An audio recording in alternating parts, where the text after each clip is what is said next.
안녕하십니까. 미스터 뱅입니다. 자, 2025년 상반기 국민은행에서 채용 공고가 떴습니다. 2025년 상반기 이제 메이저급 은행권 중에서는 이제 국민은행이 아마 마지막 채용이 아닐까 싶습니다. 국민은행 채용 공고에 대해서 간략하게 채용 일정 한번 보고 우리 국민은행 자소서 끝장내기, 우리 끝장 취업과 함께 미스터 뱅과 함께 시작해 보도록 하겠습니다. 자, 2025년 상반기 국민은행 채용인데요. 먼저 채용 개요를 한번 보면 국민은행은 이 UB, 유니버셜 뱅크라고 이렇게 표현을 하죠. L1 등급. 수도권 지역에서 땡땡명, 그 다음에 지역인재 관련해서 땡땡명 해서 전체적으로 100명이 넘어갈지 모르겠습니다. 그러나 일단 뭐 인원이 많지는 않지만 그래도 상반기에 메이저급 은행들이 그래도 다 채용을 하고 있다는 게 그게 원래 좀 특징인 것 같습니다. 자, 먼저 서류 전형을 한번 보면요. 서류 전형을 보면 3월 27일부터 시작해서 4월 4일 딱 한 일주일 8일 정도 시간이 있습니다. 그러나 그 사이에 이제 주말도 있고 하니까 자소서 적는데 뭐 시간이 부족하진 않을 것 같습니다. 4월 22일 날 발표가 나고요. 그다음 필기시험이 4월 27일 필기시험 보고 발표가 5월 2일 날 필기시험 발표가 납니다. 그리고 5월 초에 이제 국민은행 1차 면접인데 이번 1차 면접은 국민은행이 합숙 면접을 실시하죠. 자, 이게 이제 지난 시즌하고 좀 달라진 점. 그 은행권 중에서 지금 과거에 기업은행은 합숙 면접을 했던 적이 있는데 나머지 은행들은 합숙 면접을 했던 적은 없습니다. 그래서 저는 뭐 개인적으로 뭐 굳이 합숙 면접까지 할 필요가 있나라는 생각도 하긴 하지만 그 인재를 채용하는 우리 그 은행의 인사 담당자들 입장에서 고민을 한 결과라고 생각을 하고 합숙 면접을 이번에 뭐 여러분들이 연수원에 가서 합숙을 하게 될 텐데 즐겁게 면접을 한번 볼 수 있는 기회가 생기지 않을까 싶습니다. 예, 자소서 문항을 한번 보도록 하겠습니다. 자소서 문항은 총 4개 문항입니다. 1번이 2400바이트고요. 2번, 3번, 4번은 전부 다 1600바이트, 800자 정도 되죠. 전체적으로 3600자, 7200바이트 정도 되는데 3600자면 뭐 그냥 평균치 정도 수준 정도 될 것 같습니다. 자, 그렇게 많은 것도 아니고 작은 것도 아닙니다. 자, 근데 뭐 이번 자소서 문항을 보니까 좀 특징적인 사항들, 그런 사항들 위주로 지금부터 한번 1번부터 보도록 하겠습니다. 예, 먼저 1번입니다. 자, 1번은 국민은행이 지원자 본인에게 어떤 의미인지, 자, 국민은행은 지원자 본인에게 어떤 의미인지 기술하라. 그 다음, 은행원으로서 이루고 싶은 목표와 이를 달성하기 위한 계획을 작성해달라, 소개해달라.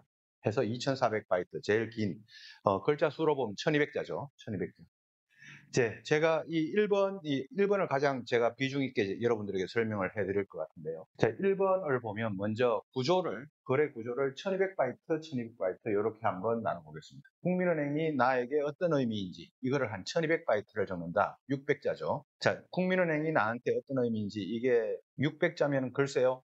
제가 생각하기엔 여러분들에게 좀 긴 글이 될 것 같습니다. 조금 뭐 쉽지 않은 글이 될 것 같습니다. 그러나 그렇게 한번 시도를 해보자. 라는 거고요. 그 다음에 은행원으로서 내가 가지고 있는 목표 그리고 그 계획에 대해서 1200바이트를 적어보겠다. 이렇게 제가 구조를 만들었습니다. 자, 근데 1번에 대해서 제가 설명을 좀 드릴 텐데 첫 번째 포인트 1번입니다. 포인트 1. 포인트 1은 왜 국민은행이 이번에 지원 동기가 없을까? 라고 하는 거고, 그 다음에 이 뒤에 있는 은행원이라고 하는 제가 동그라미 쳐놨죠. 저 은행원이라고 하는 저 부분입니다. 자, 국민은행이 이번에 지원 동기가 없죠. 다음 페이지를 한번 보죠. 자, 이 1번 문항을 제가 저도 과거에 인사 담당자로서 자기소개서 문항을 제가 다 직접 냈으니까요. 전통적으로 우리가 관례적으로 1번 문항은 어떤 식으로 나오는 게 지금까지의 관례였냐라고 제가 문항을 다시 한번 편집을 해봤습니다. 여기 아래쪽에 있는.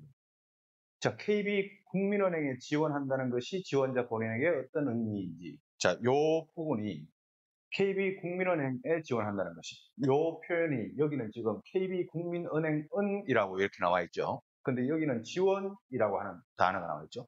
이 유형이, 그러니까 아래쪽에 있는 이 유형이 좀 더 익숙하지 않나요? 라는 겁니다. 그 다음 두 번째는 여기에 은행원으로서 이렇게 질문이 나와 있죠. 근데 제가 다시 편집을 해본 건 이렇습니다. 국민은행 입행 후 이루고 싶은 목표와 이를 달성하기 위한 계획을 소개해달라. 이게 더 익숙하지 않나요? 이 아래쪽이 말이죠. 자, 근데 이게 지금 1번의 문항이 바뀌었다는 겁니다. 바뀌어서 국민은행에 지원한다 이거 빼고 지원한다 이거 신경 쓰지 말고 그 다음 국민은행 직원으로서 이것도 신경 쓰지 말고 그냥 국민은행이 너한테 어떤 의미냐 이거를 묻고 있고 그 다음 국민은행 행원으로서 국민은행 입행 후 이게 아니라 이게 아니라 너는 그냥 은행원으로서 어떤 목표와 계획을 갖고 있냐, 이거를 묻고 있다는 겁니다. 자, 여기에 포인트가 있다. 그럼 왜 이거를 바꾸었을까라고 하는 겁니다. 자, 여러 가지 이유가 있을 겁니다. 여러 가지 이유가 뭐 이런 답변도 한번 들어보고 싶다라는 이런 이유도 있을 거고, 두 번째는 이런 유형, 지금 아래쪽에 있는 유형, 이 유형이 익숙한 지원자들에게 익숙하고 이미 포맷화되어 있다는 거죠.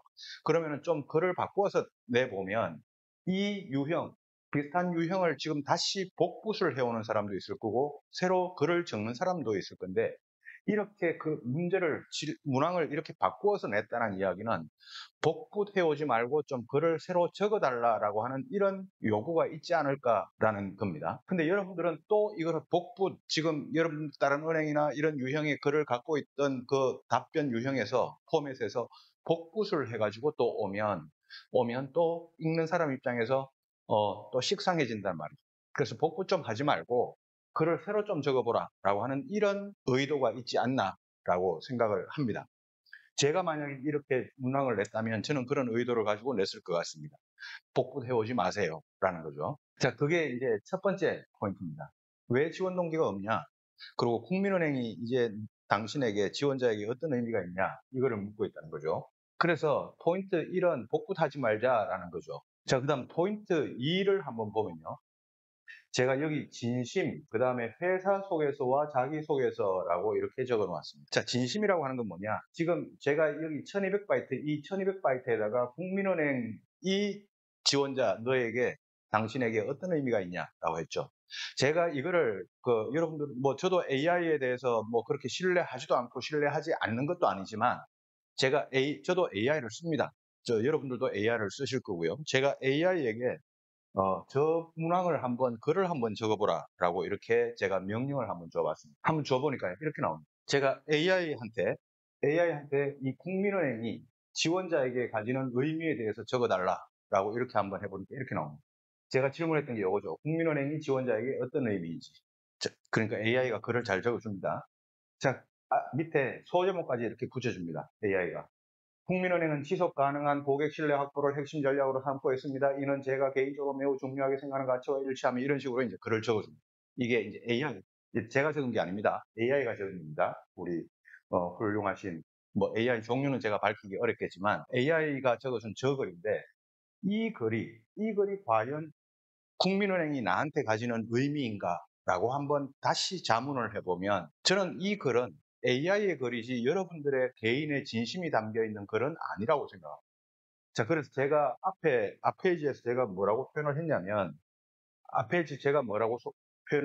여기 진심이라고 하는 이 용어를 썼고요. 그 다음 회사 소개서와 자기소개서라고 이렇게 적었는데, 제가 항상 이 지원 동기라든가 어떤 글을 적을 때는 자기소개서지, 이 포맷 자체가 말이죠. 자기소개서를 적으라는 거지 회사 소개서를 적으라는 게 아니지 않습니까? 자, 회사 소개서는 뭐냐면 지금 여러분들이 봤던 것처럼 이렇게 국민은행은이라고 주어 자체가 이렇게 국민은행은이라고 이렇게 나오는 글, 이런 글들을 회사 소개서라고 합니다. 근데 자기소개서는 뭐냐라고 하면, 내가 뭐 여차여차한 사정이 있었는데, 그때 사정이 있어서 뭐 이 은행에도 물어보고 저 은행에도 물어보고 뭐 국민은행도 물어보고 했는데 국민은행은 이렇게 해주더라. 난 그때 국민은행에 좀 다른 느낌을 받았다. 이거는 나의 이야기죠. 근데 국민은행은 지속 가능한 경영을 실천하고 ESG 경영을 실천하고 뭐 서민금융을 실천하고 뭐 리딩뱅크고 하는, 이거는 국민은행의 이야기죠. 이렇게 국민은행의 이야기를 통해서 그 이야기를 나랑 연결시키는 이런 유형의 글을 제가 회사 소개서라고 하고, 내가 이렇고 이래서 이런 경험을 가지고 있는데 국민은행이 나한테 이런 의미를 가지는 은행으로 비춰졌다라고 하는 이런 글을 적는 글을 자기소개서 유형이라고 하는데, 이 1번은 자기소개서 유형으로 글을 적어보자, 그게 포인트다라고 하는 게 제가 두 번째 포인트입니다. 그래서 제가 이렇게 적어놓았죠. 여기 진심, 그리고 나의 글을 적는다는 거죠. 그 다음에 회사 소개서 말고 자기소개서를 적어보자 라고 이렇게 적어놨습니다. 어떻게 내가 자기소개서를 통해서, 내 이야기를 통해서 국민은행과의 인연, 국민은행과의 어떤 내 생각, 이거를 이야기화 시키면서 600자, 1200바이트를 적어볼 수 있을까? 저게 1번에서 두 번째 두 번째 포인트입니다. 자, 그 다음 1번에 포인트가 또 있습니다. 자, 세 번째 포인트를 한번 보죠. 자, 세 번째 포인트는 은행원으로서의 목표와 구체적인 계획입니다. 자, 여기 제가 아까 뭐라고 했냐면 여기에 은행원이라고 하는 게 이게 KB 국민은행에 입행 후 저 목표와 계획을 적어 달라는 게 아니라 그냥 너는 지원자는 은행원으로서 어떤 목표와 계획을 가지고 있냐, 이게 포인트라 그랬죠. 자, 은행원으로서 국민은행이 이렇게 뭐 이렇게 만들겠다, 저렇게 만들겠다, 이렇게 안 적어도 됩니다. 그다음 목표와 이 계획이 적히는데, 목표와 계획이 적히는데 목표를 어떻게 적을까? 좀 구체적, 뭐 좀 큰 원대한, 저 은행원으로서 뭐 우리나라 은행 산업의 발전을 위해 기여하겠다, 이런 것도 계획이 될 수가 있고 목표가 될 수가 있고, 뭐 좀 작게는 은행원으로서 뭐 일상에 이런 거를 실천하는 은행원이 되고 싶습니다, 이것도 목표가 될 수가 있는데, 이게 우리가 상대방에게 신뢰감 있게 또 전달이 잘 되게 하기 위해서, 공감이 되게 하기 위해서는 어떤 큰 목표를 정하는 게 이게 전달이 잘 될까? 조금 실천 가능한 작은 구체적인 목표를 정하는 게 이 전달이 잘 될까라고 하는 부분입니다. 저는 후자가 아닐까 싶어요. 근데 그냥 이거를 공수표라고 하죠. 예를 들어 우리가 대통령 선거할 때도 우리나라를 세계 1등 국가로 만들겠다, 이런 그 대통령 후보자한테 우리가 얼마나 공감을 할 수 있을까? 아니면 우리가 지금 세계 10등 GDP 국가인데 우리나라를 8등으로 만들어 보겠다, 이런 그 목표를 가지고 있는 사람한테 더 신뢰감을 느낄까? 이 부분입니다. 조금 더 조금 더 내가 실현 가능한 그 이야기를 가지고 이 목표와 계획을 적어보자.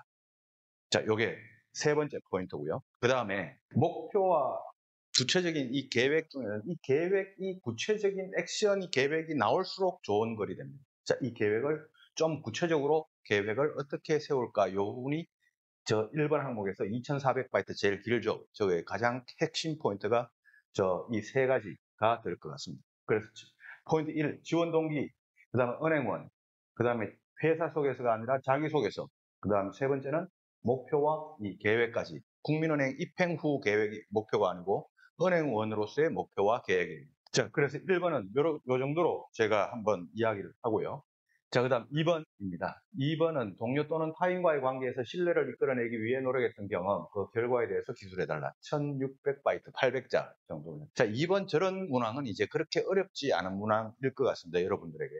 그래서 뭐 여기는 제가 구조만 이야기하고 2, 3, 4번을 한목에 저 뒤에서 묶어서 한목의 중요한 포인트를 말씀드리도록 하겠습니다. 자, 여기는 이 구조를 먼저 상황 300바이트, 경험 1000바이트, 결과 300바이트, 요 구조로 2, 3, 4번을 다 조 구조로 한번 만들어 보십시오. 경우에 따라서 뭐 300에서 400, 이거 결과도 300에서 400, 그럼 경험은 800에서 1000 정도 이렇게 나오겠죠. 뭐 상관없습니다. 자, 2번에서 그나마 이제 좀 제가 적어 놓은 포인트가 고민의 깊이와 표현의 방법인데, 자, 신뢰를 이끌어내기 위해 노력했던 경험. 자, 동료나 다른 사람에게 내가 신뢰를 이끌어내기 위해서 노력했던 경험. 또 이거 AI한테 묻지 말고요. 그냥 글을 좀 적어보는데, 그 신뢰를 이끌어내기 위해서 노력했던 경험을 내가 어떤 경험을 적을까라고 하는 이 부분이 이제 여러분들에게 고민이 될 거고, 대부분 그런 소재를 한두 개 정도는 가지고 있을 거라고 생각하는데, 그 소재를 조금 더 깊이 있게 그런 고민의 영역으로 표현을 해보는 그게 이제 포인트가 될 것 같습니다. 그러나 그렇게 여러분들에게 입장에서 뭐 그렇게 어려운 문항은 아닐 거라고 생각을 합니다. 3번 보기 전에 요 왼쪽에 있는 QR코드는 미스터뱅 미리 은행 오픈 채팅방 QR코드죠.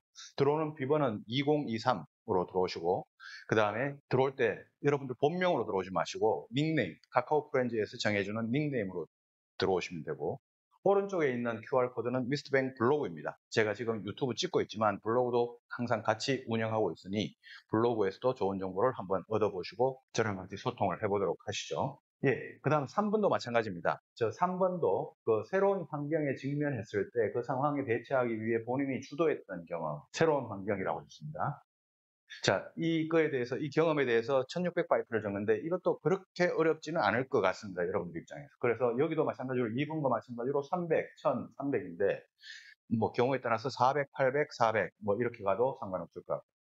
자, 그 다음에 여기서는 제가 그나마 포인트는 왜라고 하는 이 부분이 있는데, 저 새로운 환경에 직면했을 때 내가 뭔가를 주도해서 대처하기 위해서 주도했던 경험을 적으라고 했잖아요.